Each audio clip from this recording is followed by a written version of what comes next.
enamorada del invierno. Sus manos blancas se desvanecen en la nieve. Acaricia la escarcha, se posa desnuda sobre hojas muertas de frío. Enamorada del invierno, empalidece, pero no pierde la fe en el calor. Sigue tiritando sueños, imaginando que el invierno será primavera, verano, todo lo que él no puede ser. Sabe que ya no puede tolerar sus dedos congelados, su mirada helada por la indiferencia del viento, pero continúa amando como si su vida fuera eso, se perdiera en eso de esperar. Y el invierno es crudo, no relajará en su empresa de congelar. Su frío es esencia, y aunque susurre brisas tenues en el oído de ella, nunca, nunca la amará.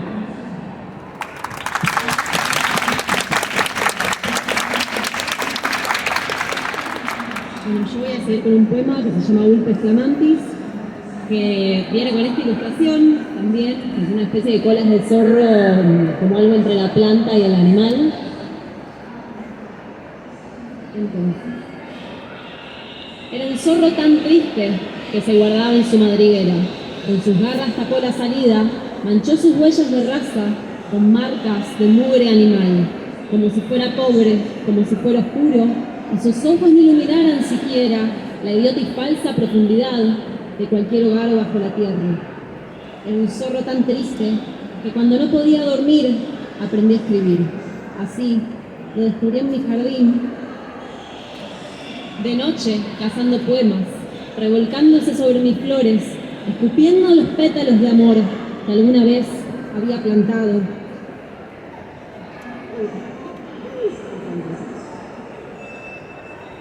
Y costó tanto sembrar de nuevo aquellas rosas blancas, coloradas, que hubiera preferido cortarle el rabo para tapar con ello su hoyo y dejarlo morir ahogado y solo en su silencio rojo y ensordecedor. Era un zorro tan solo que de nadie podría acordarse, no se lo permite la supervivencia, aunque estirara su cola en mis manos, aunque volcara su cráneo en mis besos, aunque arrojara versos para sus cicatrices, y en verdad no me los dedicara, mentir bajo esta luz de luna solamente puede darte un jardín desordenado. En aquel entonces yo era ingenua y no sabía que podían compartirse la soledad o la tristeza. Quizá encontrarme con un zorro fue el efecto de no tener manada, presa perfecta para cualquier adicto a los agujeros del corazón. Pero era un zorro tan humano que eventualmente salió del hoyo, dejándolo vacío sobre el mío, aquel que hoy llamo mi jardín, donde planté colas de zorro, en lugar de románticas rosas, porque nos distingue la memoria, pero no es a él a quien recuerdo, sino el haber sembrado capacidad de compartir dolor mamífero, de observar la luz de luna, perder el miedo al oscuro, saber que una caricia también puede terminar un poema. Gracias.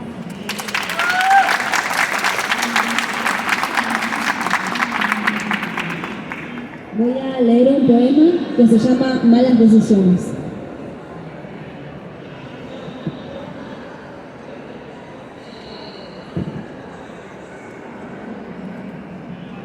Aparta la mirada, muy lejos de aquel rostro callejero, y sube la ventanilla polarizada, sin ver que la muchacha está repleta de tristeza, como un río donde ya no queda vida. Finge asqueado que ella no existe, no repara en lo joven que en realidad es, ni que en sus brazos hay un niño descalzo, o que su rostro está bañado de moretones. Y solo sigue su camino, hacia su comodidad, la comodidad de un mundo privilegiado, de colores pasteles y deliciosos bocados. ¿Qué culpa tiene él si la gente ignorante descuida su vida y toma malas decisiones? Entonces, ya en su hogar, suena su teléfono y en una llamada decide incendiar un bosque para sembrar soja, contratar máquinas para no pagar tantos sueldos y subir un impuesto solo porque puede. Muchas gracias.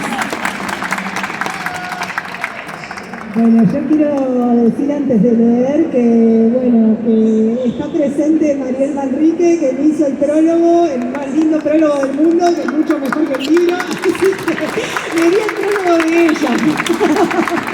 Pero bueno, nada, vamos a leer esta poesía que bueno, que es un chascarrillo porque voy a contar una infidencia. Esta poesía es la precuela de la anterior. Quería hacer un poema muy largo, me di cuenta que no iba y la dividí en dos, entonces vamos a ver cómo la pre-Star Wars. Este se llama Un acorde menor. Debería estar feliz por mi murmullo, por la música que suena en mi cabeza, que se permite la calma, pero siempre suena fiesta. Los pies pueden doler, los estómagos arder, los globos pueden pincharse y los manteles llenarse de manchas. Pero ese es el precio a pagar por la alegría. Y no es caro, cuando la quietud no es sopor, sino descanso. Y los silencios son parte de la orquesta. Si no bailaba, ni cantaba, ni comía, dibujaba pentagramas en tu espalda. Pero vos eras ajeno a mi murmullo. Con suerte te llegaba un acorde menor. No podías ver, o no querías, que para llegar a lo liviano y voluptuoso no hacía una falta más que nosotros mismos. Preferías armar un porro desprolijo y disfrazar en tu cabeza al sexo de flores que se abren. A mi cama de una selva que se ofrece y opacar el brillo con las luces apagadas. Desconocía por completo que en tu viaje, al igual que la vida, yo estaba en otra parte. De haberlo sabido antes, te hubiese besado así, por la ventana veo un chancho deshojando margaritas. Muchas gracias. Muchas gracias, chicas. La verdad estamos encantados con poder publicar su obra. Y bueno, en estos momentos se está acercando Mariel para decir unas palabras de la obra de Celina.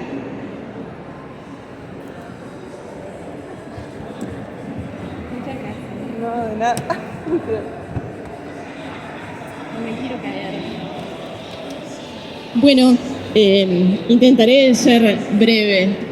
En la ciudad de Viena, en las afueras de la ciudad de Viena, hacia el oeste, en una zona de colinas, hay un complejo para la salud mental diseñado por Otto Wagner. En ese complejo existe un hospital psiquiátrico, un teatro y hay también una iglesia que se llama la Kirche am Steinhof, que es una iglesia pensada para los que están asilados, refugiados, con su cabeza que desvaría en el hospital. Otto Wagner concibió esa iglesia como un juguete delicadísimo y pensó cada uno de sus detalles. En esa iglesia la pila de agua bautismal fluye continuamente, hay agua todo el tiempo para saciar la sed, entre ángeles de mármoles, vitrales y mosaicos de Polo Moser.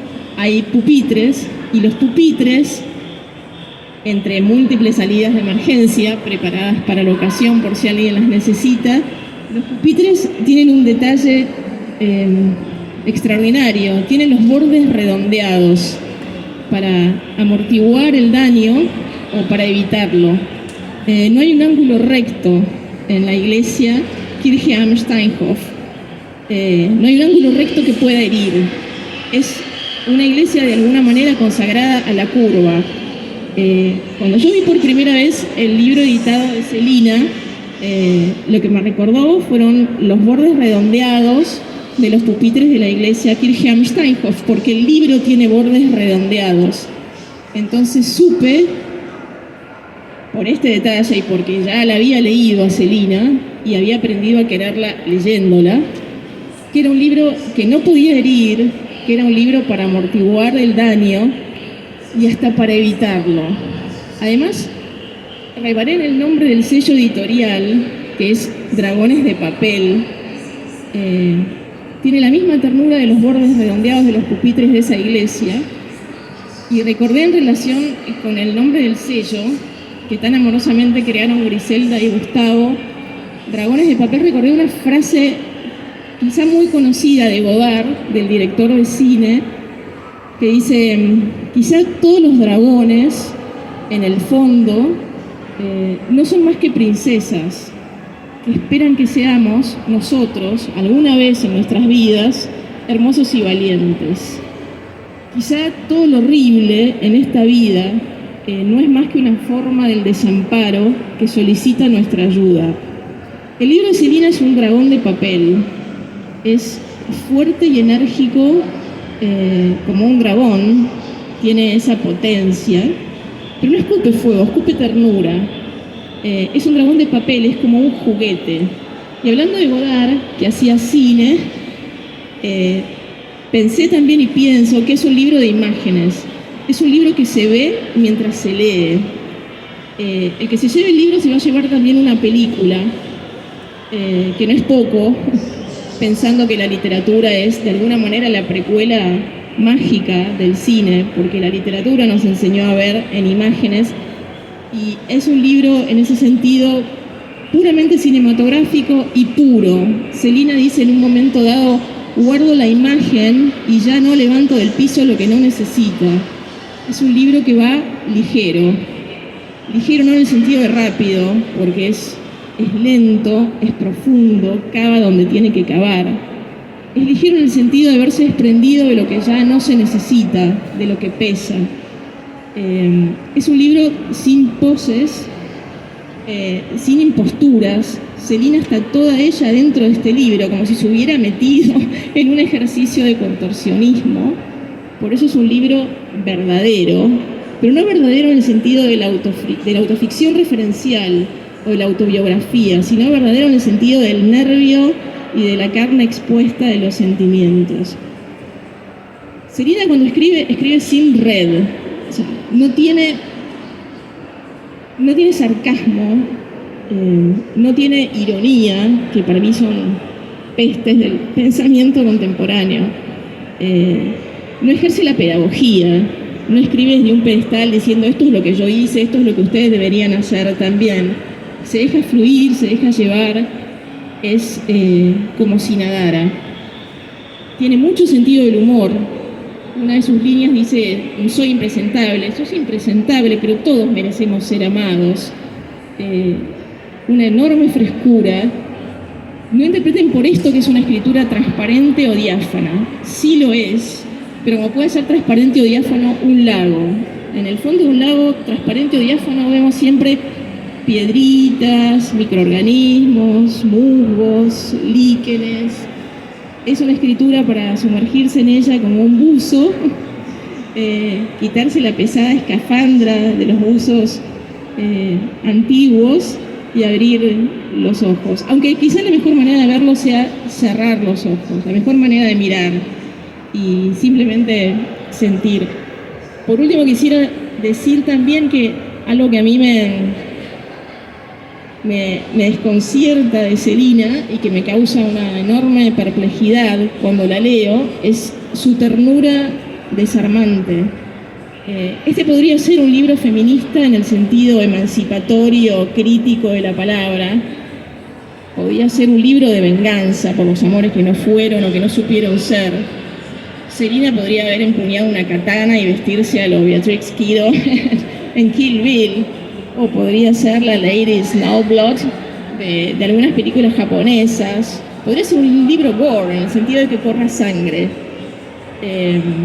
Y sin embargo ella eligió hacer una especie de relicario tierno. Es un libro que destila ternura. Yo creo que la ternura es la mejor manera de pasar el tiempo. Es lo que hace que este mundo insoportable sea un poco más soportable. Y es lo que hace de este libro una especie de pajarito tibio, también por sus dimensiones maravillosas, listo ya para meterse en el bolsillo de todo el que se lo lleve, como si fuera lo que Celina es, un talismán. Eso.